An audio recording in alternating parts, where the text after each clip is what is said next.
Imagine stepping into your backyard on a sunny afternoon, ready for a relaxing swim in your crystal-clear pool, only to find the water turned into a blinding bubble-gumping nightmare. That's exactly what happened to me when the infamous HOA Karen sisters decided my property would be the perfect stage for their gender reveal party. Without my permission, without even asking, they climbed into my backyard with buckets of dye and transformed my pool into their idea of festive fun. When I confronted them, they smirked and waved it off. "It's just a little color. Don't be dramatic," one of them sneered while filming for social media. The other added, "Besides, it'll wash out eventually." But it wasn't just harmless fun. It stained the tiles, clogged the filter, and left me with a repair bill worth thousands. That was the moment I realized they had crossed the line for the last time. These sisters had already made life miserable in the neighborhood, ticketing people for leaving trash cans out, gossiping about anyone who didn't bow to their HOA rules, and throwing loud parties without ever facing consequences. But painting my pool pink was their biggest mistake, because while they thought I would sulk and quietly fix the mess, I had other plans. I wasn't going to let this go. They wanted a spectacle. They were about to get one bigger than they could ever imagine. My revenge wasn't just about payback, it was about teaching them a lesson they would never forget. In front of the very neighbors they lorded their fake authority over. And trust me, when it was all over, they wished they had just left my pool alone. Asterisk. It was supposed to be one of those quiet afternoons that make owning a house worthwhile. The sun was sharp but not cruel, filtered through lazy clouds drifting across a blue September sky. The cicadas hummed their endless chorus from the trees at the edge of my yard, and the smell of freshly cut grass lingered faintly from my neighbor's mower. I had just finished a long morning of work, and all I wanted was to stretch out on a lounge chair, dip my feet into the cool water, and feel the world slow down. I slid the glass door open, expecting the usual shimmer of turquoise water greeting me like a private paradise. But instead, I froze. My pool, my pride and joy, the pool I had cleaned, treated, and babied since moving into this neighborhood, was no longer blue. It was pink, a violent, glaring shade of bubblegum pink that seemed to glow under the sun like melted cotton candy. For a moment, I couldn't even process it. My eyes scanned the scene, searching for some logical explanation. Maybe it was the light. Maybe something in the filter system had gone wrong. But then I saw the faint splatters along the pool deck, the streaks of color clinging to the tiles, and the floating scraps of plastic cups drifting lazily on the surface. My gut sank. This wasn't an accident. Someone had done this, and in this neighborhood. I didn't need to play detective to figure out who. The Karen sisters. Everyone knew them. Two middle-aged women who had somehow decided they were the guardians of suburban order. They shared a house down the street, sat on the HOA committee, and spent their days patrolling the neighborhood like it was their personal kingdom. One was tall and thin with a permanent squint that made her look like she was always sniffing out trouble. The other was shorter, rounder, and had a sharp, bird-like voice that could carry across the cul-de-sac. Together, they were unstoppably, at least in their minds, and now they had painted my pool pink. I stormed around the deck, searching for clues, and didn't have to look far. On the patio table sat an abandoned canister of safe color pool dye with the lid half screwed on. The bright label announced it was perfect for gender reveals, parties, and special events. My jaw clenched. They hadn't just vandalized my pool, they had used it as a backdrop for some ridiculous social media stunt. As if on cue, my phone buzzed. A neighbor had sent me a video. My hands shook with rage as I hit play. There they were, the Karen sisters, strutting across my pool deck like it was a stage. One of them held the canister high in the air before dumping it into the water with dramatic flair. The other squealed, "It's a girl," while confetti cannons popped in the background. Around them, a handful of guests clapped and cheered as the pool water transformed from blue to pink. My backyard, my pool. Without permission, I slammed the phone down on the table, my pulse pounding in my ears. This wasn't just a prank. This wasn't a harmless little spill. The dye clung to the walls, sank into the filter system, and stained the grout around the tiles. I could already see the faint, cloudy residue building along the edges. Cleaning it would take days, maybe weeks, and professional help. Thousands of dollars of damage, all for their 15 minutes of social media fame. My blood boiled hotter than the sun overhead.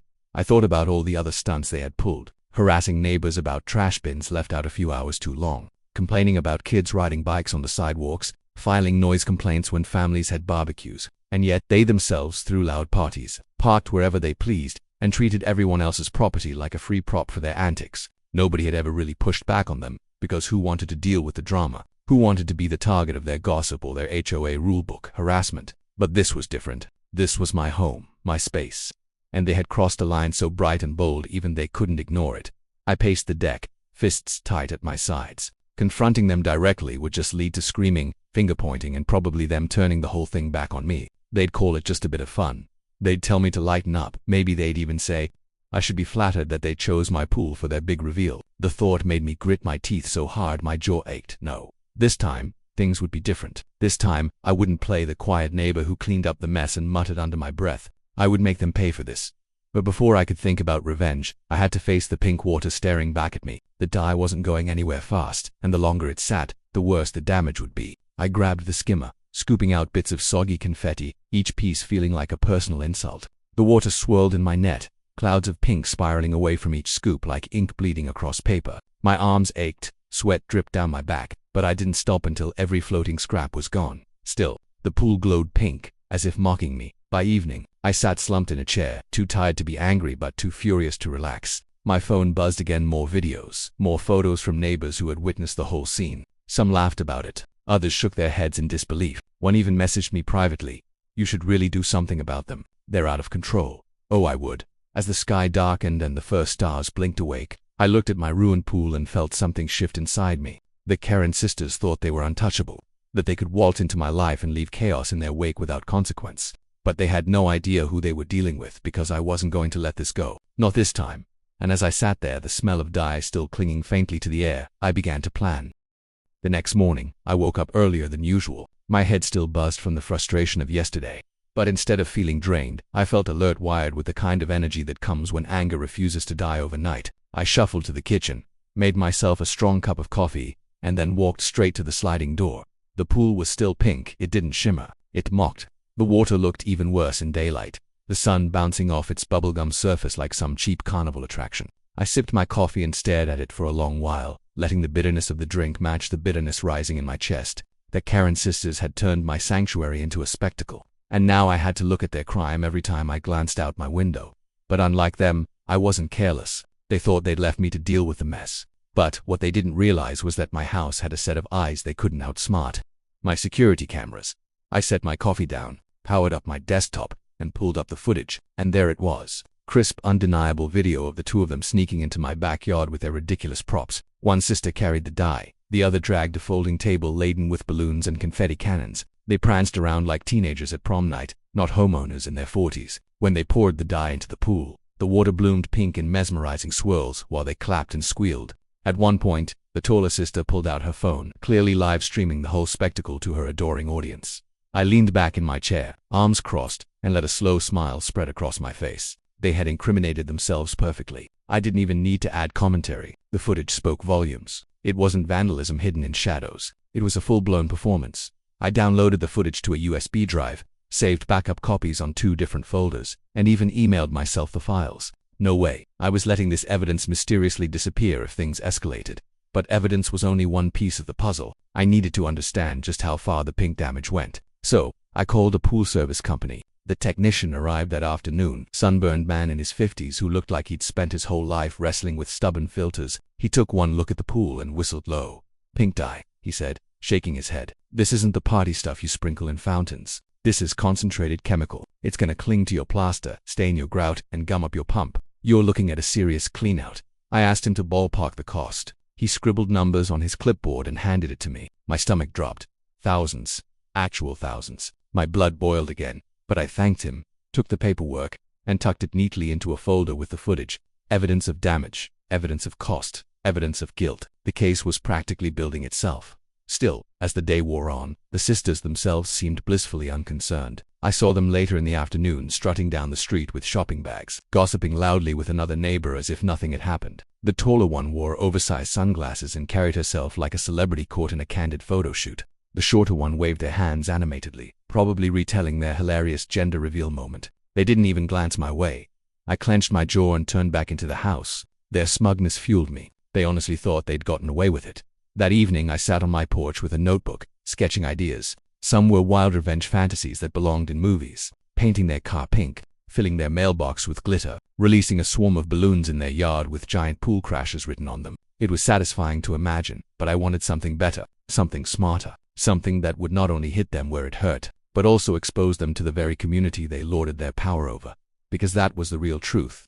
The Karen sisters didn't thrive because people liked them. They thrived because people were afraid of them. Afraid of their sharp tongues, their connections on the HOA board, their endless nitpicking over rules and regulations. They played dictators in a kingdom of cul-de-sac. If I wanted revenge, I needed to knock them off their throne in front of everyone that night.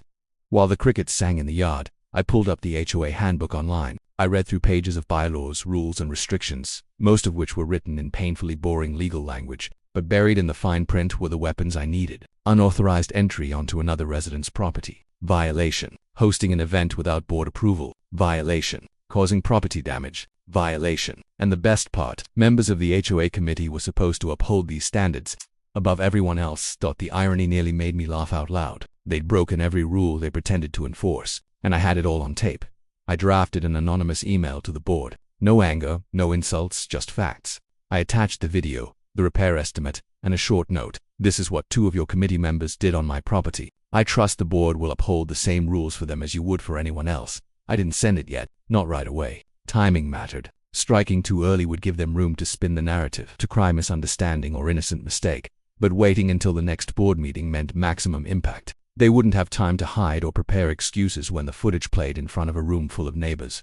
For now, I let the email sit in my drafts, like a weapon loaded and waiting. As I shut down my computer, I walked back to the sliding glass door. The pool was quiet under the moonlight, glowing faintly pink in the dark. It should have looked silly, almost whimsical, but all I felt was determination. That pink water wasn't just diet, was proof. Proof that the sisters weren't untouchable. Proof that their arrogance would be their downfall.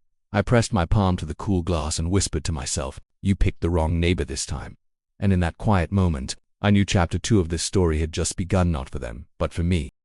The night of the HOA meeting arrived with the kind of tension you could taste in the air. The community center, a squat brick building at the end of our street, glowed with fluorescent lights as neighbors filed in, chatting and murmuring like kids before a school assembly. I had never attended one of these meetings before. Most people avoided them unless absolutely necessary who wanted to spend an evening listening to rules about mailbox paint colors or grass height. But tonight was different.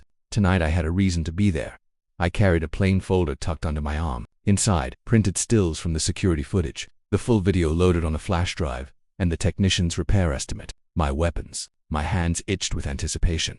The Karen sisters were already there, sitting front and center like queens at a coronation. The taller one had her legs crossed elegantly, sunglasses perched unnecessarily on her head. The shorter one whispered loudly to a cluster of neighbors, gesturing as if she were giving a TED talk. They looked relaxed, confident, completely unaware of the storm brewing just a few feet away. I took a seat near the back, blending into the crowd. It wasn't hard. Most people barely glanced at me. The meeting began, as usual, with the HOA president, a tired-looking man named Mr. Delaney, calling things to order. They talked about budgets, landscaping, and upcoming block events. The sisters chimed in often, their voices sharp and authoritative, as though they personally ran the entire neighborhood. I waited. My pulse quickened with each passing minute. Then, as the agenda shifted to community concerns, I raised my hand. Delaney, surprised to see me participate, nodded. "Yes, you at the back. State your concern." I stood, clearing my throat. My voice was calm, steady. "I'd like to bring forward an incident that occurred on my property this past weekend. An incident involving 2 members of this committee that got their attention." Heads turned, whispers rippled through the room. The taller sister stiffened, her squint narrowing into suspicion. The shorter one tilted her head like a curious bird. "I've prepared some materials," I continued, walking up to the projector table. My hands didn't shake. I slid the flash drive into the laptop and tapped a key. The screen lit up. The video began to play. At first, people weren't sure what they were seeing. The sisters, strutting across my pool deck with balloons and dye canisters. Then came the moment of truth. The taller sister pouring the dye, the shorter one shrieking, "It's a girl." As the water turned violently pink, confetti exploded, cheers rang out, and the entire room gasped. The silence that followed was delicious. You could hear the hum of the overhead lights. Then, the murmurs began. Neighbors leaned toward each other, eyes wide, mouths open. A few even laughed in disbelief. The sisters' faces drained of color. The taller one shot up from her chair. "This is out of context," she snapped, her voice brittle. I didn't flinch. "The context," I said evenly, "is my backyard, my pool, my property, without permission." Mr. Delaney cleared his throat, clearly rattled. "Ladies, is this true?" The shorter sister jumped up now, her bird-like voice sharp with indignation. "We were just having fun. It was harmless. Everyone enjoyed it. Nobody got hurt." I pulled a paper from my folder and handed it to the nearest board member. "The pool technician disagrees. The dye caused thousands of dollars in damage. This isn't fun, it's vandalism."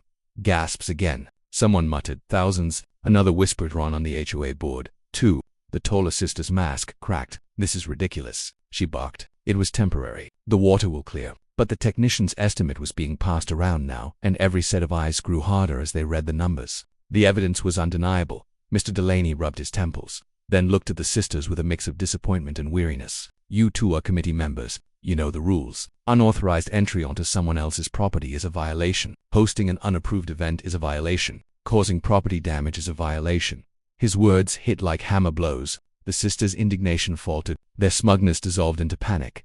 Wait, the shorter one pleaded, her tone shifting from sharp to desperate. You can't be serious. We've served this community for years. We've enforced the rules, and now, Delaney interrupted, his voice firmer than I'd ever heard it. You're guilty of breaking them, in front of the entire neighborhood. The room erupted. Neighbors murmured louder now, no longer whispers but open conversations. Some laughed, some nodded with satisfaction. One man even clapped once, slowly, sarcastically, for the first time in years.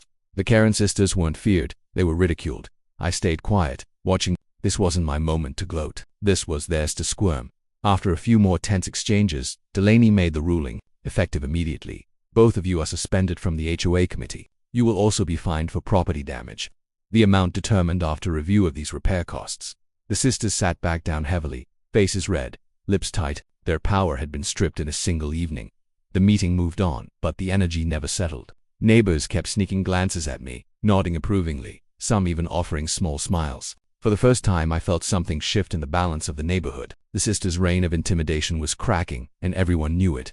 When the meeting ended, people lingered outside. Small groups formed, talking animatedly about what they'd just witnessed. A few approached me directly. Good job standing up to them, one man said. Finally, someone held them accountable, a woman added. I nodded politely, but inside I was buzzing. This wasn't just about my pool anymore. This was about showing everyone that the sisters weren't untouchable. They could be challenged, exposed, defeated. As I walked home, the night air felt lighter, fresher. My house stood quiet at the end of the street, the pink pool glowing faintly in the moonlight. For once, it didn't feel like a symbol of violation. It felt like a trophy, a reminder of their downfall. But even as satisfaction filled me, a small voice whispered in the back of my mind, this wasn't over. The sisters weren't the type to accept humiliation quietly. They would fight back. They would scheme. And when they did, I had to be ready. Because this was no longer just about revenge. It was war. The morning after the HOA meeting, the neighborhood felt different. For years, the Karen sisters had strutted through our cul-de-sac with the confidence of royalty, their opinions treated like decrees. But now, after last night's humiliation, the air seemed lighter, freer. Neighbors waved at me when I walked outside, some with conspiratorial smiles, others with open gratitude. Children biked noisily down the sidewalks without fear of reprimand. Even the man who always left his trash bins out 2 days too long looked smugly satisfied as he dragged them to the curb. But the sisters were nowhere to be seen. Their blinds were drawn tight, their driveway empty, their front porch strangely silent. For women who lived to patrol the neighborhood, their sudden absence was jarring. I should have felt triumphant, and part of me did, but another part knew better. Women like the sisters didn't slink away in shame. They schemed that evening. As I watered the shrubs by my fence, I caught voices drifting from their backyard. At first I ignored them, but then one of their sharp tones sliced through the dusk. They humiliated us, in front of everyone. It was the taller sister, her voice cracking with rage. The shorter one responded, louder and more brittle. That smug little man thinks he's clever. He thinks he can embarrass us, or he doesn't know who he's dealing with. I froze, hose dangling at my side. Their words confirmed what I already knew. They weren't retreating. They were plotting. I leaned slightly closer, the trickle of water covering the sound of my footsteps. We'll get back on the board, the taller one hissed. We'll prove that he's the problem, not us. And the pool, the shorter added. We'll tell people he faked the whole thing, that he staged it for attention. Everyone knows he's a recluse who would believe him over us. I nearly laughed out loud. Their desperation was palpable. But then, her next words made my blood run hotter. Or maybe we should give him a real reason to complain. He likes playing the victim. Let's make sure he has something to whine about. The other chuckled darkly. Yes, something bigger than pink water. I turned off the hose, jaw tight. This wasn't just gossip anymore, it was a threat. For the next few days, I watched carefully. The sisters began emerging again, but their demeanor had changed. They no longer marched with open arrogance. Instead, they whispered in corners, held hushed conversations with a few loyal neighbors, and scribbled notes on clipboards like generals planning a campaign. They wore smiles, but they were brittle and strained, as if painted on. Some neighbors still hovered around them, hesitant to pick sides. I caught snippets of their chatter, claims that I had exaggerated, that I was milking the situation for sympathy. The sisters even suggested I had edited the video, though anyone who saw it knew otherwise. It would have been laughable if not for the simmering malice in their eyes whenever they looked my way. I decided to test their resolve. One afternoon, I stood at the edge of my driveway as they walked past, their fake smiles plastered on like masks. Afternoon said evenly, The taller one glanced at me with disdain. "Enjoying your little victory lap?" "Just enjoying the peace," I replied. "Feels nice without constant rule enforcers breathing down our necks." The shorter one bristled. "Don't get comfortable. People will see through you." I held her gaze. "Funny, that's exactly what people are finally saying about you." Their smiles cracked. They hurried off, muttering between themselves. I didn't chase them. I didn't need to. Their unraveling was obvious. Still, I wasn't naive. People like them didn't just fade. They dug in their claws, trying to drag others down with them, and if they wanted war, I'd be ready. That night, I took another step toward securing my defense. I printed extra copies of the repair estimates, the video stills, even the HOA's written suspension notice. I organized them neatly in a binder. If they tried to smear me, I'd have hard evidence. If they tried to retaliate physically, I had cameras covering every angle of my property. But my preparations didn't stop there. Revenge wasn't just about defending myself anymore, it was about delivering the final blow. Something so undeniable, so public, that the sisters would never recover their standing again. Inspiration struck the next weekend, when one of my neighbors, an older man who'd lived on the street for decades, invited me over for a drink. As we sipped cold beers on his porch, he leaned close and said, "You know, people have been waiting for years for someone to put them in their place. What you did at that meeting, that was the start. But if you really want to end it, you need to bring the neighborhood together." I raised a brow. "Together, how?" He smiled slyly. "Community loves a party, especially when it doesn't have their fingerprints on it." That night, the idea took root. A party, my house, my pool restored bright, beautiful again. An event that would bring the neighbors together, not out of fear of the sisters, but in celebration of freedom from them. And as a centerpiece, I'd project the infamous pink pool video on a big screen, their humiliation replayed for everyone to see, but this time as a punchline, not a scandal. The more I thought about it, the more perfect it became. The sisters loved attention. Now they'd be forced to watch as the entire neighborhood laughed at their expense. Over the next week, I began quiet preparations. I arranged for the pool to be fully drained and treated, every trace of pink scrubbed from the plaster until it shone turquoise again. I called in favors from a few neighbors to help with food and drinks, and I made sure invitations spread subtly, word of mouth deliberately excluding only 2 names. The sisters, of course, began to catch on. They spotted people chatting near mailboxes, laughter rippling across yards. Their narrowed eyes followed every conversation. One evening, I caught them standing at the edge of their lawn, watching as I tested my projector against the side of my house. Their lips moved in hurried whispers, but they didn't approach. By then, their power was gone. Their threats were empty. Their reputations were crumbling faster than they could patch them up, and I was ready to drive the final nail into their crown as I closed my blinds that night. The plan set firmly in motion. I felt something I hadn't felt since this entire ordeal began: peace. The sisters had thrown the first stone. They had turned my pool pink, mocked me, and laughed. But in a matter of days, they would learn what real humiliation felt like. And this time, it wouldn't just be me watching, it would be everyone. The day of the BBQ dawned bright and warm, one of those afternoons where the sky looked painted and the breeze carried just enough coolness to make being outside comfortable. I had been up since sunrise, moving tables, stringing lights across the fence, and making sure the pool sparkled. After weeks of chemical treatments, scrubbing, and filter replacements, it finally gleamed turquoise again. No trace of pink remained. It wasn't just restored, it was better than ever, like a silent declaration that I had taken back what was mine. By noon, the first neighbors arrived, balancing casserole dishes, coolers, and bags of chips. Laughter floated across the yard as more people trickled in, some timid at first, others eager, relieved even. This wasn't just a barbecue, it was a gathering years overdue, a chance for the neighborhood to feel like a community again instead of a kingdom ruled by 2 self-appointed monarchs. I moved among them, greeting people, refilling drinks, listening to stories. Everywhere, conversations buzzed about the sisters. Some were still shocked at how far they had gone. Others admitted they had been waiting for the chance to celebrate without their watchful eyes. The tension that had hung over our cul-de-sac for so long was dissolving in laughter and music. Of course, the sisters weren't invited, but I knew they wouldn't miss it. Sure enough, around mid-afternoon, as the party hit its stride, I saw them standing at the edge of their lawn, stiff as statues. The taller one had her arms crossed tightly, her sunglasses shielding her eyes. The shorter one muttered furiously, her hands flapping with nervous energy. They were watching, but they weren't welcome. For once, they were outsiders looking in. And then came the moment I had been waiting for. As the sun dipped lower, I gathered everyone's attention. "I think it's time we reminded ourselves why we're here today," I said, tapping the projector remote. The side of my house lit up in a huge, bright square. Gasps rose, followed by laughter as the infamous video began to play. There they were, the sisters, strutting across my deck like performers on stage, dye canister raised in triumph, shrieking, "It's a girl." As the water bloomed pink, confetti cannons fired, Guests clapped, and the sisters preened for the camera. The crowd erupted. Some laughed so hard they doubled over. Others clapped their hands over their mouths, eyes wide. A few shouted sarcastic cheers of "It's a girl." Every time the shorter sister squealed on screen, it was everything I had envisioned. The perfect reversal. Their proudest moment turned into a comedy reel for the very people they had tried to control. Across the yard, the sisters' faces burned red, even from a distance. The taller one hissed something at her sibling, then turned sharply toward their house. The shorter one lingered a moment, trembling with fury, before storming after her. They slammed their door, blinds snapping shut like a curtain falling on a failed performance. But inside my yard, the celebration only grew louder. Neighbors toasted, laughing, clinking cups. Someone started a chant of "No more Karen," and the group joined in, the chant rising over the music. For once, people weren't afraid. For once, the sisters had no power.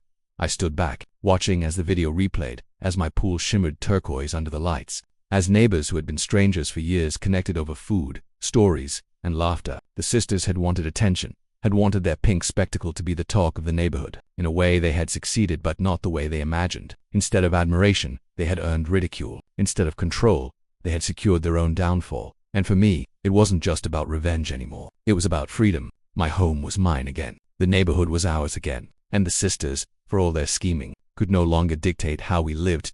As the night stretched on, the party glowed under string lights, children splashing in the now blue pool, adults leaning back in chairs with easy smiles. For the first time since moving here, I felt what I had hoped for all along: peace in my own backyard. And that peace had been earned. The Karen sisters had painted my pool pink, but I had painted their reputation red. Forever.